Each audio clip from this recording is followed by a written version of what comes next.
Shalom, renungan kebenaran firman Tuhan hari ini terambil di dalam kitab Keluaran pasal 21 ayat 12 sampai dengan 36. Judul renungan hari ini, tidak ada tempat di hati orang Kristen untuk kekerasan. Hal yang tidak perlu dikatakan lagi bahwa kekerasan tidak mendapat bagian dalam kehidupan kekristenan. Bagaimanapun, kekerasan tidak dapat bersanding dengan kasih. Sebagaimana semua ketetapan Tuhan, peraturan dan ketetapan bacaan kita hari ini berhubungan dengan masalah yang dapat dihindari jika kita hidup tanpa pelanggaran. Karena kita sering gagal berjalan dalam menjalani kehidupan takut akan Tuhan, Tuhan sekali lagi memberi kita hukum-hukum khusus yang membatasi keberdosaan kita. Perlu diingat bahwa Tuhan sedang menetapkan peraturan bagi bangsa Israel.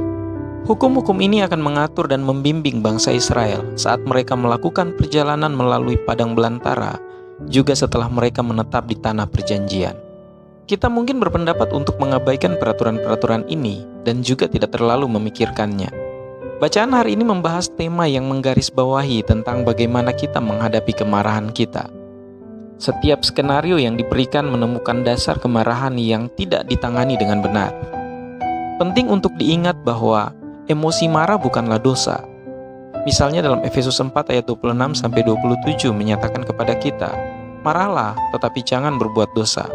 Jangan biarkan matahari terbenam karena amarahmu, dan jangan berikan kesempatan kepada iblis. Di sini Paulus membuat perbedaan antara marah dan membiarkan kemarahan itu menuntun pada dosa. Dia juga membatasi kemarahan. Mengapa? Karena kemarahan adalah emosi yang kuat yang tidak boleh dibiarkan menjadi liar dan tidak terkendali. Kita harus belajar menggunakan kemarahan kita dengan cara yang benar dan menahan amarah kita agar tidak menuntun kita ke jalan yang penuh dengan godaan menuju kekerasan dan kehancuran. Kita harus belajar menggunakan kemarahan kita dengan cara yang benar dan menahan amarah kita agar tidak menuntun kita ke jalan yang penuh dengan godaan menuju kekerasan dan kehancuran. Kemarahan perlu dikendalikan dalam kehidupan orang Kristen. Yakobus mengajarkan bahwa kita seharusnya tidak mudah bereaksi dengan kemarahan. Dalam Yakobus 1 ayat 19-21 dia menulis, "Hai saudara-saudara yang kukasihi, ingatlah hal ini. Setiap orang hendaklah cepat untuk mendengar, tetapi lambat untuk berkata-kata, dan juga lambat untuk marah. Sebab amarah manusia tidak mengerjakan kebenaran di hadapan Allah. Sebab itu buanglah segala sesuatu yang kotor dan kejahatan yang begitu banyak itu, dan terimalah dengan lemah lembut firman yang tertanam di dalam hatimu, yang berkuasa menyelamatkan jiwamu." Saat kita dewasa dalam menjalani kehidupan kekristenan kita akan belajar mengendalikan amarah kita. Ada waktu untuk marah, tetapi waktu untuk marah harus dapat dikendalikan. Marah tidak boleh digunakan untuk membalas atau melayani ego kita.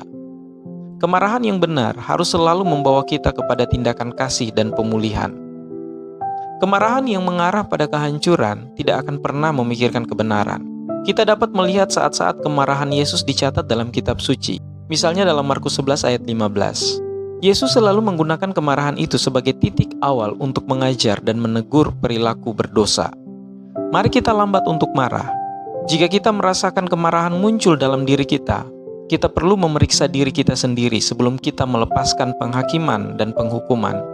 Mari kita memeriksa mengapa kita marah, serta apa yang menyebabkan kemarahan itu. Kita harus menguasai amarah kita dan membiarkan pengampunan menjadi panduan kita. Kita harus memanfaatkan kemarahan itu dengan cara yang sehat, sebagai motivasi untuk perubahan yang lebih baik.